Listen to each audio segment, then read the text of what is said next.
acho que tem duas coisas que tem um traço na minha jornada, né? Quando você olha a jornada, na verdade, a jornada da agência tem 30 anos, mas eu acho que a minha jornada tem 40 quase, né?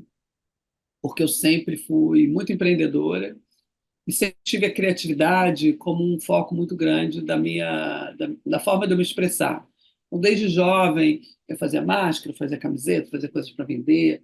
Sempre tive esse lugar de que eu sabia que a criatividade ia ser ia me acompanhar na jornada. E, ao mesmo tempo, sempre quis ser muito independente, né? Então, comecei a trabalhar muito cedo, sempre fazendo essas coisas.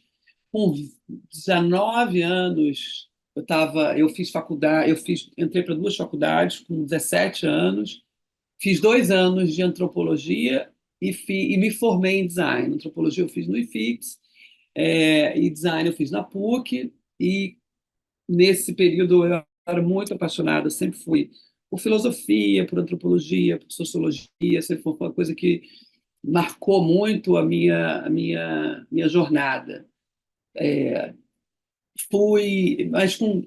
Encontrei o Giovanni Bianco no Parque Lage, eu fazia muito Parque Lage, que é a Escola de Belas Artes do Rio, né, uma escola que foi muito importante, é muito importante ainda, da geração 80. Então, todos os grandes artistas, Beatriz Milhares, Adriana Varejão, todos saíram de lá, a famosa geração 80. E eu estava ali e encontrei o Giovanni, fui apresentar o Giovanni e falei: Giovanni, vamos fazer uma empresa. Giovanni Bianchi é um cara, um diretor de arte, né, um diretor criativo, trabalha com Madonna, Anitta, enfim, com várias marcas de moda. Ele fizemos uma empresa chamada Ambos Atelier, e ali eu parei de fazer, tranquei uma faculdade, que era uma de manhã, outra de tarde, e comecei a trabalhar e me formei em design. E ali a gente já trabalhava bastante. E aí a gente tem histórias maravilhosas. Eu trabalhava para Coca-Cola, IBM, fizemos o convite de casamento da Cláudia Raia, do Alexandre Frota. Então foi uma época maravilhosa. E ali eu trabalhava e também estudava, mas o foco ali era já empreender. E aí eu casei e meu marido, Pedro, falou que estava fazendo doutorado, foi para o doutorado, eu fui junto e fui fazer mestrado nos Estados Unidos, fiz mestrado na Pratt. Nisso, Giovanni foi para a Itália e teve a carreira dele internacional. E isso marcou muito a nossa história, né? Fiz mestrado na Pratt e ali nos Estados Unidos, em Nova York, naquela época, eu fui para os Estados Unidos em 88, e passei 5 anos, né, até 93. E ali eu me abri todas as minhas, né, as portas da consciência, assim. O mercado era muito mais maduro, ele já era muito globalizado, trabalhava para o mundo inteiro. O design como, né, um instrumento de gestão para marcas era super forte. Então tinha um escritório de 700 pessoas, trabalhando para o mundo inteiro, organizando, né, toda essa parte de branding nas organizações. Não é à toa que os Estados Unidos têm as marcas mais fortes do planeta, né? Porque eles sempre disciplinaram muito esse olhar, né, americano do framework, método, como chegar lá, a disciplina de gestão, como construir valor e como crescer. Eu acho que esse foi. E aí, eu também, muito empreendedora, fui mordida ali por aquela oportunidade, por aquela possibilidade de fazer isso, mas ao mesmo tempo era muito ligado ao Brasil, família, eu queria ter filhos, eu acho que não tinha muita compreensão do que é ser mãe empreendedora num país que não tem muito suporte, longe da família. Voltamos e eu já vim com clientes americanos, porque os americanos são assim, né? Você tem talento, eles te abraçam, isso é uma coisa muito legal. Ganhei muitos prêmios nos Estados Unidos, ganhei prêmio de melhor aluna, ganhei vários reconhecimentos e vi como é legal também um país que reconhece muito o seu talento. Voltei com essa visão de que, cara, o Brasil, né, precisa muito destravar valor. Nós somos, na época, era décima economia, a inflação estava acabando, a gente estava começando a olhar aí o Brasil de uma forma diferente. E por que que o Brasil não tem marcas fortes? Por que que o Brasil não tem essa gestão? E fiquei muito impressionada com o mercado brasileiro ainda, escritórios muito pequenos de design, muito terceirizados para agências de publicidade. As agências de publicidade eram as grandes, né, mães do cliente, tinham muito poder na mão. mas eu via que aquilo tinha uma lacuna quando a gente está falando de gestão de valor, né? E, e aí fui nessa trajetória, os primeiros 10 anos. Eu fiz duas associações com empresas americanas, com a Lander e com a Adson. Foi muito importante para a gente também, porque aí deu aquela disciplina, porque eu perguntava muito para os nossos clientes aqui, que fizeram até grandes mudanças. Na época estava o rebranding da Varig, o rebranding do Bradesco, o rebranding da Ipiranga.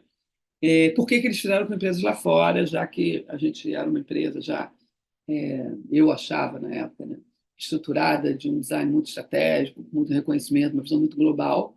E eles falaram, porque não tem estratégia, vocês fazem uma entrega boa de design, mas não tem estratégia. Ali eu fiz essas parcerias globais e trouxe todo o conhecimento de estratégia, de método, né, de framework, de jornada, enfim, todo aquele pensamento que já era muito estruturante lá fora. E foi muito bom essa troca, né? Porque a gente é independente, mas toda vez que a gente entra numa visão de troca, de coletivo, é muito bom a gente dar um salto, né? Aprende algo novo, dá um salto qualitativo muito grande. E ali a gente começou a fazer grandes projetos de branding, estruturados, com uma visão de jornada, com uma visão de ponto de contato, com uma visão de experiência. A gente começou a evoluir muito mais do que só uma marca, né? E começar a pensar o branding de fato como gestão da jornada do cliente. E aí vem muito o design thinking, a forma, né, de pensar, a questão do método, do processo, que são duas coisas que eu carrego muito da minha origem, né, de design. O designer, ele tem uma visão de processo e método que é muito interessante para resolver problema, né? Eu acho que essa é a maior formação do design. E aí, os 10 primeiros anos foram essa visão de design estratégico. Eu fiz um pulo no 10º ano, que eu estava um pouco frustrada também com essa visão do valor, da nossa interface dentro das organizações, que devia ser uma interface de lideranças estratégicas. Na minha visão, isso é um lugar do CEO e dos gestores, e não um lugar da operação só. E aí, foi os 10 anos que a gente consolidou uma consultoria de branding, né? E aí a gente realmente mudou totalmente o modelo de perfil, inclusive, de equipe, equipes de planejamento estratégico, equipes de design, equipes de jornada, de ponto de venda, vários skills diferentes de designer, né? Porque tem design de produto, tem design de jornada, tem designer gráfico, tem designer, enfim. Então, isso foi muito importante e esses 20 anos foram muito. A gente subiu o degrau e a gente realmente encontrou ali um interlocutor dentro das organizações que eram os CEOs e os CMOs, né? E ali a gente mudou o patamar do branding no Brasil. Isso é uma intenção minha muito clara. Assim, a gente precisa, porque o gestor que tem o branding na mão, né? Você pega uma Apple, uma Nike, um Starbucks, tem sempre um líder, e o líder é o CEO, que tem uma visão de gestão de valor sobre a ótica de branding. Então a gente precisava chegar nele e conscientizar, né? E no Brasil era um mercado muito drivado pela publicidade, né? Pela Globo, pela publicidade, então todo mundo conhece. Eu fiz um business plan numa época, eu perguntei para um publicitário, que era head de uma agência grande, e aí eu acho que eu vou mudar o meu posicionamento para branding. Ele falou: você já é uma empresa super reconhecida de design, por que você vai dar esse passo? O publicitário no Brasil dá autógrafo no supermercado, assim, a gente já é, né? E eu falei: mas eu acho que isso pode evoluir, pode mudar, né? Então, aí foi o nosso passo. 20 anos desse posicionamento de consultoria, eu comecei a ficar um pouco frustrada de ser consultoria, de ficar muito na estratégia e não implementar, né? E aí o designer, né, a estratégia boa é que o consumidor vê, é a ponta, né? E a ponta não estava vendo. Então, a gente fazia um trabalho super estratégico, dava todos os guidelines, aí uma agência de publicidade fazia, outros escritórios desciam, implementavam, e a gente ficou naquele categoria de consultoria. E aquilo começou a me incomodar. E aí, os últimos 10 anos, né, 30 anos agora, a gente mudou, até muito em função da demanda dos nossos clientes. Cara, a gente faz até aqui, você entrega tudo, né, look and feel, posicionamento, tagline, narrativa, o pré da campanha toda, todo o look and feel de campanha, e você entrega para alguém fazer. Por que você não faz? E aí a gente desmontou, e aí é interessante ver, porque aí eu também entendi que tem skills de publicidade, de comunicação, que são muito diferentes também dos skills de um designer, né? Ou de um estrategista. Então, a gente fez um depara de um grupo hoje que tem de designers, tem diretores de arte, de conteúdos, tem redatores, de planejamento, tem estrategistas. Então, tem complementaridade, tem mídia, né? No design não tem mídia. Então, o Media Connection. Todo. Então, a gente refez o time, refez, expandiu também muito a nossa oferta de serviço e nos posicionamos como, né, a Ana Couto Faz e Fala. O Faz e Fala é a estrutura muito grande nossa da construção de valor. Né? Uma marca precisa entender quem ela é, sobre marca, entender o negócio dela, o que ela faz e como ela fala. E quando a gente tem esses três alinhados, o Faz e Fala alinhado, você consegue descer para a operação, para o dia a dia, para o time todo, de uma forma muito clara. Então, você não fica naquelas discussões muito táticas na operação. A estratégia está dada, você desce para a operação já com as diretrizes que a gente chama, né? Que é o Depara, o código genético, que é a plataforma de branding, todo o ferramental de universo visual e verbal, e aí você começa um nível de execução. E a execução é muito importante, que é onde a gente ganha ou perde o jogo. Porque uma estratégia mal executada pode ser ruim.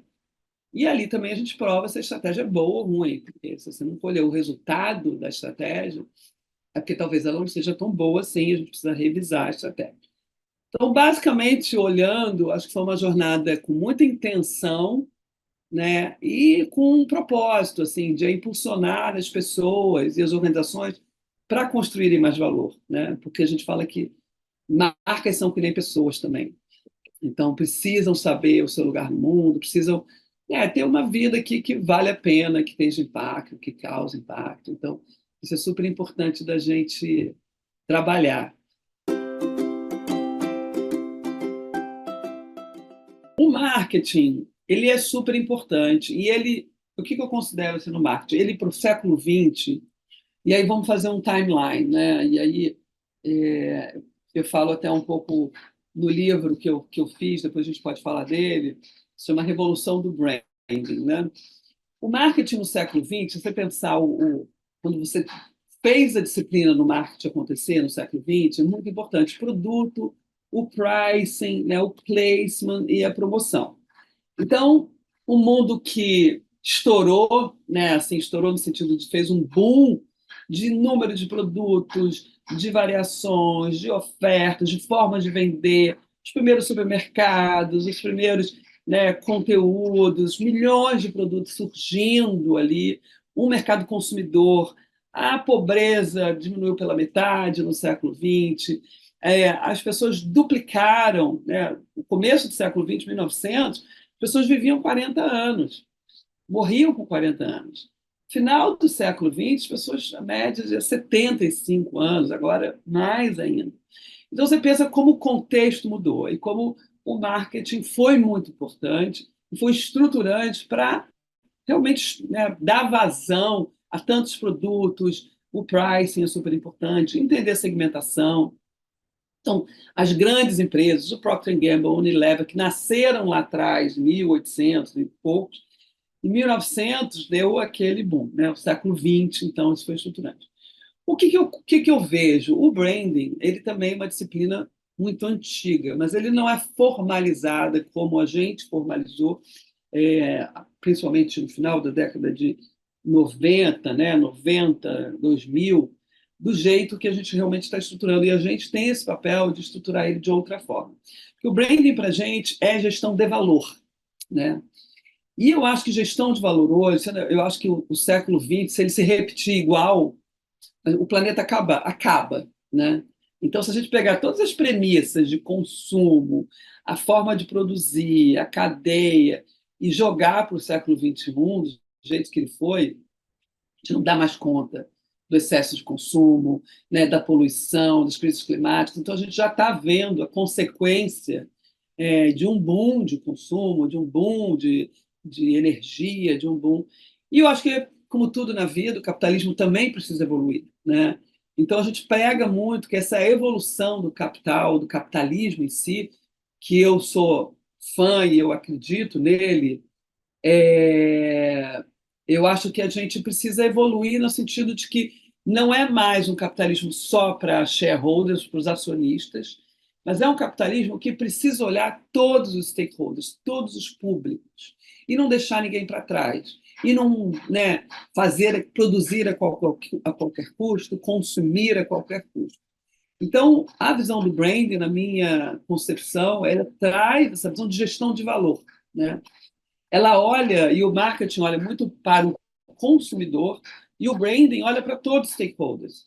Ele olha para o colaborador, ele olha para o investidor, ele olha para o consumidor, ele olha para a sociedade. E ele olha numa visão de que tem que ser win-win, né?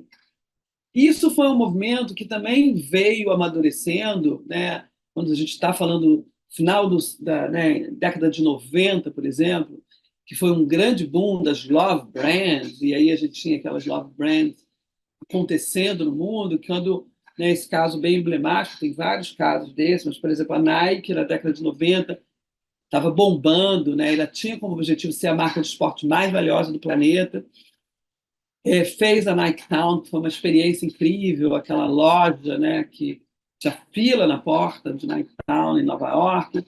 E aí ela foi acusada, e né, nem tinha redes sociais ainda, mas pela imprensa, de ter trabalho escravo, né? E aí o que aconteceu ali? Né? Trabalho infantil e trabalho escravo. A Nike, primeira posição da Nike, falou assim: eu não, eu só sou dona da marca, eu sou um brand-driven business, mas eu não me responsabilizo pelas fábricas, porque as fábricas são terceirizadas na Ásia.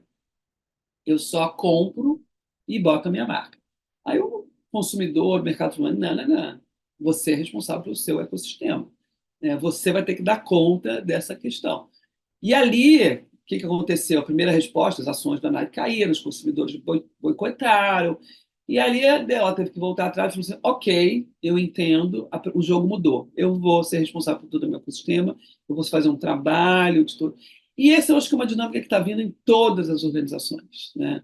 Você não pode mais só poluir, você não pode poluir, você não pode deixar lixo, você não pode deixar plástico, você não pode mais. E isso é uma revisão, né, então, eu acho que o marketing é muito importante, ele está aqui no dia a dia da operação, ele continua qual é o posicionamento, qual é o pricing, né? Quais são os canais, o placement, a promoção, mas o brand ele entra numa gestão mais integrada em cima, uma gestão de valor, né? Isso a gente não tem esse norte, né? Esse DNA, a gente vai se perder porque o mundo está muito complexo, né? Muito mais canais, muito mais formas de falar. Você não controla mais a sua marca, né? Você faz uma gestão do coletivo sobre o que falam da sua marca. Então, acho que é um contexto que mudou muito. E o marketing também evolui, ele continua sendo muito importante. Mas eu acho que o papel do branding ele é mais ali em cima de gestão de valor. E talvez o marketing entre mais com KPIs de execução importantes. Fiz até o livro, né, que eu acho que tem muito a revolução do branding, né? Eu acho que eu fiz muito em função disso, sabe? De trazer um capitalismo novo, um capitalismo que realmente a questão climática, eu acho que é a primeira vez na humanidade que todos somos parte, se sentimos parte do mesmo planeta, né? Antigamente a briga era muito grande. Eu acho que desde o Covid, de toda essa pressão climática que a gente está vendo que a gente vai ter que resolver numa visão de gestão de valor para todos, né? Então, eu acredito muito que quanto mais essa disciplina, que é a disciplina do método e do processo, numa visão de gestão de valor, para você realmente entender o que está em jogo por todos os stakeholders, eu acho que vai evoluir muito, porque acho que também não tem como voltar atrás, né? No sentido de que temos uma demanda de consumo que precisa ser administrada, temos uma demanda urbana que precisa ser administrada, temos uma natureza que precisa ser melhor administrada. Então, assim, não vai dar para todo mundo voltar para a floresta, né? A gente conquistou muitas coisas boas e a gente precisa evoluir o modelo. Eu acho que, e o modelo, para mim, entre tudo que a gente viu até hoje, né, é potencializar as pessoas. E eu acho que o capitalismo faz isso, mas como todo lado tem um lado, né, bom e ruim, e a gente tem que caminhar para o lado bom, mais consciência, intenção e impacto, que é o que a gente prega muito sobre a visão de branding. Tenha consciência do que você está fazendo, do impacto que você está causando, e tenha intenção em tudo que você faz. Porque eu acho que não dá mais para fazer por fazer, sabe? Você tem que fazer entendendo que tem muitas questões em jogo. Então, qualquer empreendedor que vai montar uma loja, vai vender um sapato, vai, né, ou grandes empresas que no passado, né, por uma questão de contexto, poluíam ou não respeitavam o meio ambiente, ou não respeitavam mesmo os colaboradores, a diversidade, por exemplo, precisa se repensar, né? E todos nós temos essa chance e o compromisso de evoluir. Então, acho que todo mundo que se fizer esse dever de casa, fizer essa autorreflexão do seu é, faz e fala, né, da coerência do seu é, faz e fala, eu acho que a gente pode evoluir mais rápido, sabe? E sem jogar pedras em ninguém, no sentido de acusar muito e polarizar muito, mas criar um common ground, um caminho do meio de bem-estar mais no coletivo. Eu acho que a gente vai chegar mais rápido. A gente está muito também polarizado e eu acho que isso não é bom para ninguém.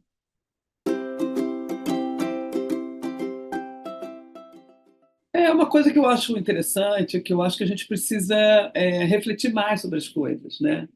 Então, eu acho que é muito bacana essa proposta de valor de refletir sobre, né, o marketing brasileiro. Então, acho que é muito bem-vindo. Até eu fiz Harvard, né? Eu fiz o OPM, que é um curso bacana de 3 anos, um mês a cada ano. E eu via muitos cases, todos cases de Harvard, porque Harvard é focado em cases, né? E aí eu vindo cases do mundo inteiro, assim, muito poucos cases brasileiros. Então, eu acho que trazer a disciplina, pensar sobre a disciplina, evoluir sobre a disciplina, ser um think tank, né? Um lugar que as pessoas possam, gosto desse termo academia, acho que ela é até bem jovem, ela não é uma questão de idade, é uma questão de estar evoluindo e se propor a fazer mais, né? Porque é isso. Se você comparar, né, a ABL, a Academia Brasileira de Letras, ela é bem mais longeva. Então, eu acho que tem muito espaço para crescer, tem muito espaço para evoluir, e é uma reflexão importante, né? Porque a gente precisa também refletir sobre brasilidade, sobre o marketing no Brasil. Acho que a gente faz coisas diferentes, a gente é muito avançado tecnologicamente, é um país que adora tecnologia, mega conectado, país com mais influenciadores no planeta. Então, tem características aqui que a gente precisa pensar sobre elas, escrever sobre elas, gerar os cases, né, que a gente acredita. Então, eu acho que é muito legal, importante e espero que evolua. E a gente aí está. E fiquei muito feliz com o convite do Hall da Fama. É sempre uma homenagem bacana de reconhecimento, viu o quanto isso repercutiu também. Então, fico muito agradecida e honrada e espero contribuir aí para os próximos anos.